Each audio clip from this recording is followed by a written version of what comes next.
8h09. Raphaël est allé faire un tour hier dans une cérémonie à Trois-Rivières. Il nous explique qu'est-ce qui s'est passé, qu'est-ce qu'il a retenu de sa visite. Que la Mauricie se lève. Jusqu'à 9h30. Vous écoutez Que la Mauricie se lève. Que la Mauricie se lève. Catherine Lematin. Voici Catherine Gaudreau. On s'est dit, il n'y a pas une semaine où on ne parle pas de religion. Souvent, malheureusement, pour les mauvaises raisons. Que ce soit, l'Église catholique qui est d'un scandale sexuel. Puis la semaine dernière, le pasteur d'une église du côté de Longueuil. Un mouvement religieux. L'Église biblique. Biblique Baptiste Métropolitaine Sud qui se trouve du côté de Longueuil. Alors voilà, donc, puis il y en a toutes sortes. On regardait juste sur les médias sociaux en fin de semaine. Il y en a plusieurs, même en Mauricie. Alors, Raphaël, on a pris la décision ensemble. Tu es allé faire un tour à une cérémonie religieuse. Oui.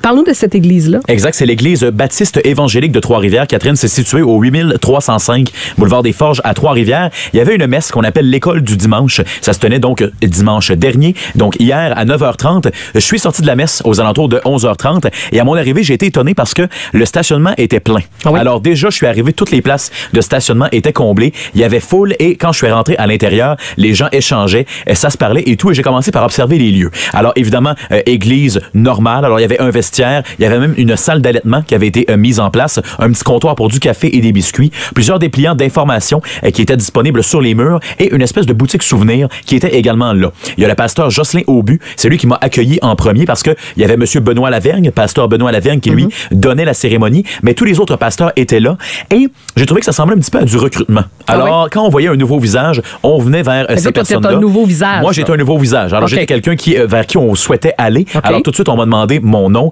Est-ce que j'étais relié à une famille? Est-ce que c'était la première fois? Est-ce que justement, c'était la première fois que je mettais les pieds dans une église? Est-ce que je lisais la Bible? Plusieurs choses qu'on voulait savoir lorsque j'ai fait mon entrée. Et là, c'était à l'entrée donc de la salle d'accueil. Lorsque je suis entré directement dans l'endroit où on faisait la messe, encore une fois, l'étonnement. 80 personnes assises et réparties à travers les chaises, des aînés, des jeunes, des ados, des bébés, des hommes, des femmes, toutes sortes de personnes, des familles, des personnes de toutes les origines. Et j'ai remarqué également qu'on transmettait la cérémonie sur le web. Alors évidemment, on est en 2019, très technologique, ça se devait d'être fait. Et il semblait y avoir des places déjà établies. Parce que je voyais que les gens se connaissaient, les gens se saluaient et savaient déjà, il y avait comme des points de repère de certaines personnes. Et je me suis placé donc sur le bord de l'allée et c'était ce qui jouait lorsque je suis arrivé.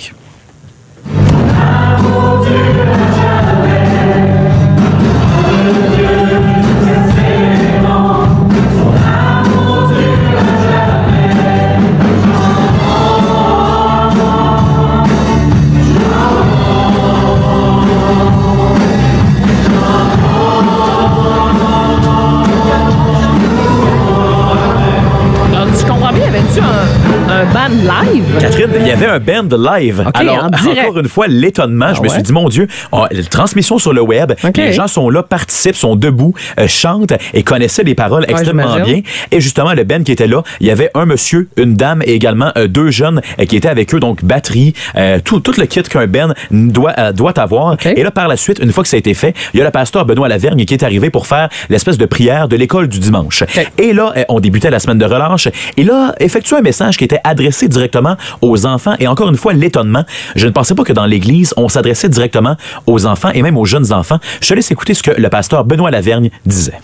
Plusieurs enfants, c'est toujours remarquable, Seigneur, ça nous touche d'entendre des fois des enfants qui pleurent, des enfants qui font des bruits, des enfants qui... des enfants, Seigneur, c'est vraiment une bénédiction que d'avoir autant d'enfants et de jeunes. Merci aussi pour le groupe qui a commencé les 9, 10, 11 ans, je crois, vendredi.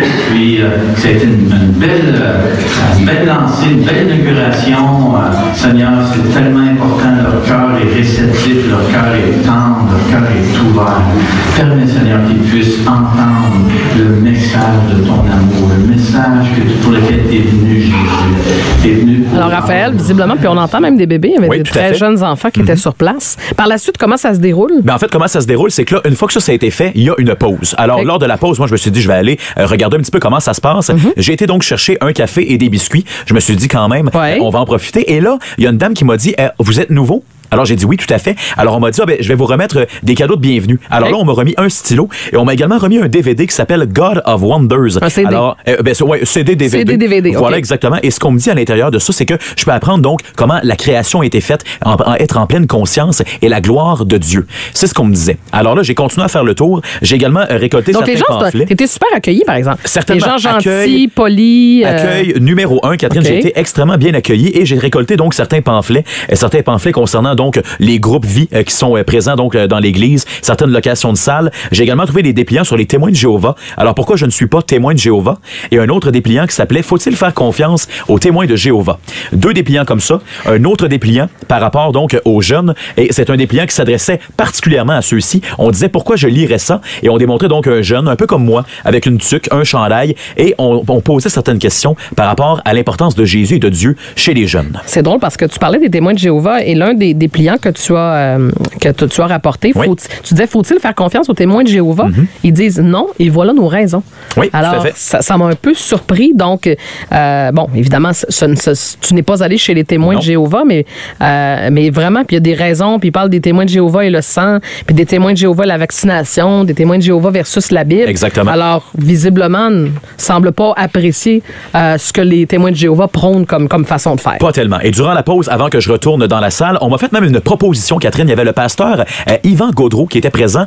J'ai parlé avec lui. Donc, évidemment, j'ai joué le jeu en disant que c'était la première fois que j'étais là. C'était vrai aussi. Là. C'était tout à fait vrai que je venais assister et tout. Et il m'a fait une proposition pour en apprendre davantage sur la foi et Dieu. Voici ce qu'il a dit. Je suis content de voir que tu es en recherche. Oui, certainement, c'est ça. Mais tranquillement, pas vite. J'apprends un peu le tout. Si jamais tu as des questions, je ne sais pas, je peux être disponible. Je vais mettre chez lui, n'importe quoi. Alors, Catherine, ce qu'il m'a proposé, le pasteur Yvan Gaudreau, il m'a dit, si tu veux en apprendre davantage, tu peux me téléphoner ou même venir à mon domicile pour en savoir plus.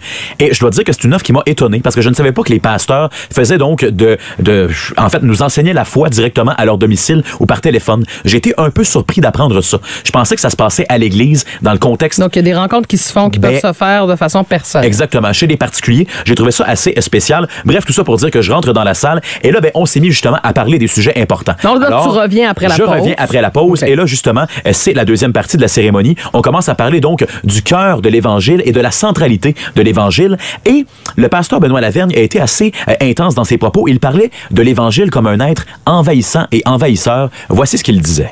L'Évangile, c'est envahissant. Et si ça ne vous envahit pas,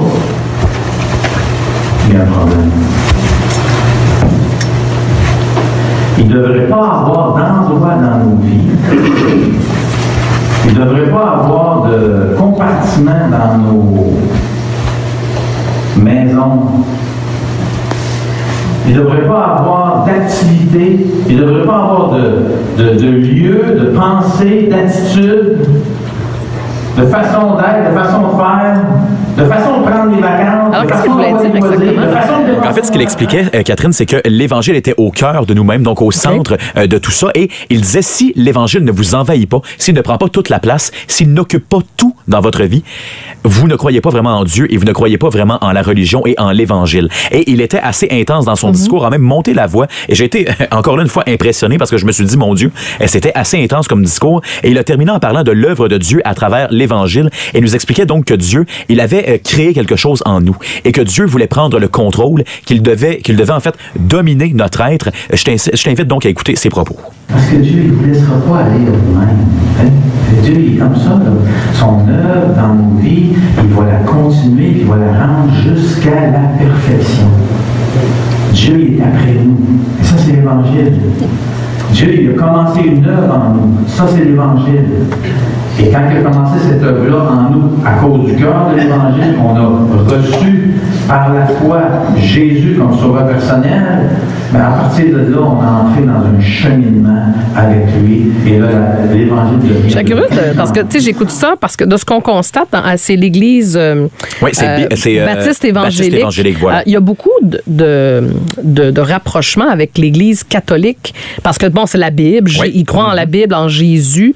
Les grandes nuances différences ou les grandes différences? Je serais curieuse de voir quelles sont-elles exactement. Je te disais, si je fais le tour des sujets, Catherine, on a parlé de ça, le centre de l'Évangile, le cœur, donc, de la place de l'Évangile dans notre cœur. On a abordé également certains passages de la Bible avec, on parlait de Pierre et de Paul. On a également parlé... Donc, les apôtres, tout ça, là, c'est ça, toute la Bible, ça va, là. On a parlé même des Juifs et non-Juifs. Benoît Lavergne a lu un témoignage d'Éric qui, lui, en fait, consommait de la pornographie. Là, on allait vraiment ailleurs, là. On parlait de consommation de pornographie, que c'était considéré comme tromper sa conjointe, et là, finalement, qu'il s'était repenti et tout. Donc, on sortait un petit peu des sentiers battus. Et pour terminer, Catherine, dernière chose, j'ai reçu un autre document qui expliquait un petit peu les activités à venir. Alors, c'est une église qui va un petit peu à toutes sortes d'endroits. Alors, on a ce qui s'appelle le concert Axe 21. Donc, on fait un concert, on a une cabane à sucre, des cours d'anglais pour les femmes qui souhaitent en avoir, des conférences de couple. Et la chose qui m'a étonné en terminant, quelquefois, on se demande si l'église a encore du pouvoir et si on récolte encore de l'argent avec l'église.